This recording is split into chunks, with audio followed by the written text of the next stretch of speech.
It's a rainy day here in Roxbury, so I have this opportunity to spin. I'm still gonna have a great day even though it's raining. Here I've made these scarves out of some hand-spun yarn that I made this winter. I'm gonna show you how to make your own hand-spun yarn using one bobbin. Yes, it can be done and it's really cool.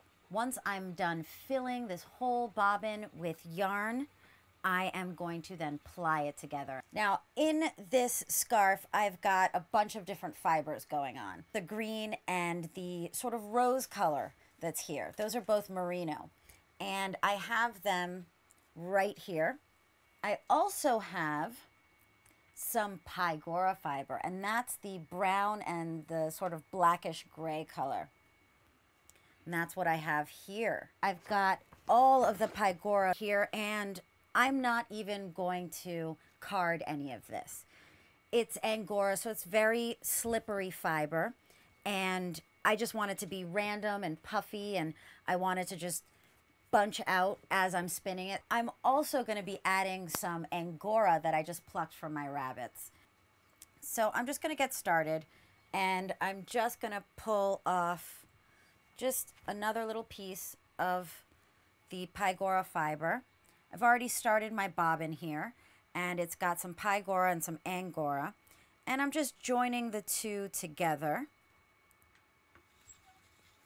Now, when you're spinning, you want to make sure that as you're making your singles that you're going to ply together, that you're spinning in a clockwise manner. Now, if you were just going to use the yarn that you spin on the bobbin without plying it together, then you want to spin it counterclockwise. Clockwise basically means you have a Z twist to it.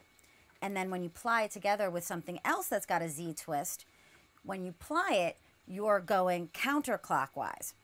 And that means that your fiber will be able to twist together very naturally and not bunch up or get over twisted. With this Angora fiber here that I haven't carded, I just want it to be thick. I want it to have variations. I want it to be bumpy. I want it to be thin. This variation of the Angora is just going to make little cloud puffs in my hand spun yarn.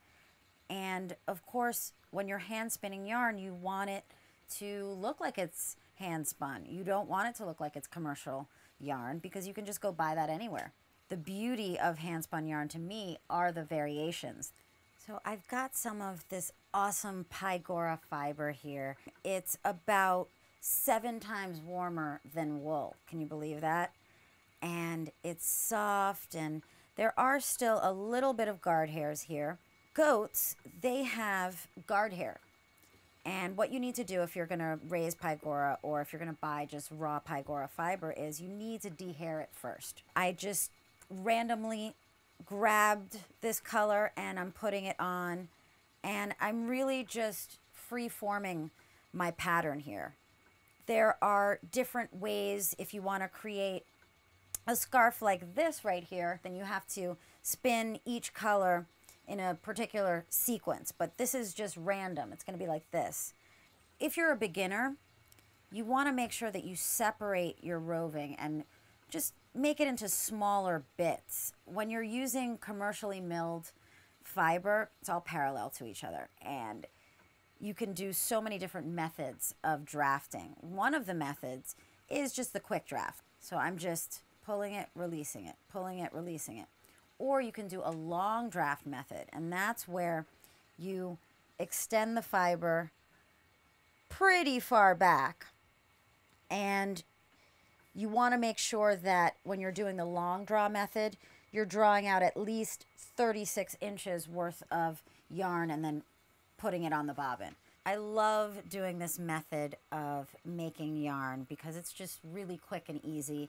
You just fill up one bobbin with as much yarn as you possibly can, and then you take it off and ply that together using the same bobbin. The advice I give people who are interested in spinning and learning is definitely take a class.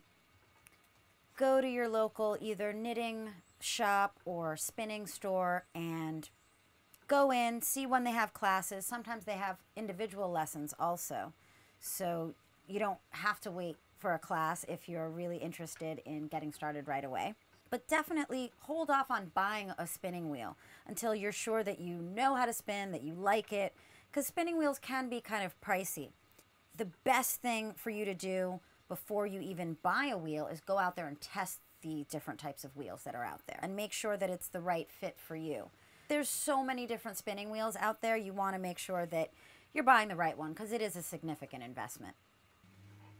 All right, this bobbin is done. It's full.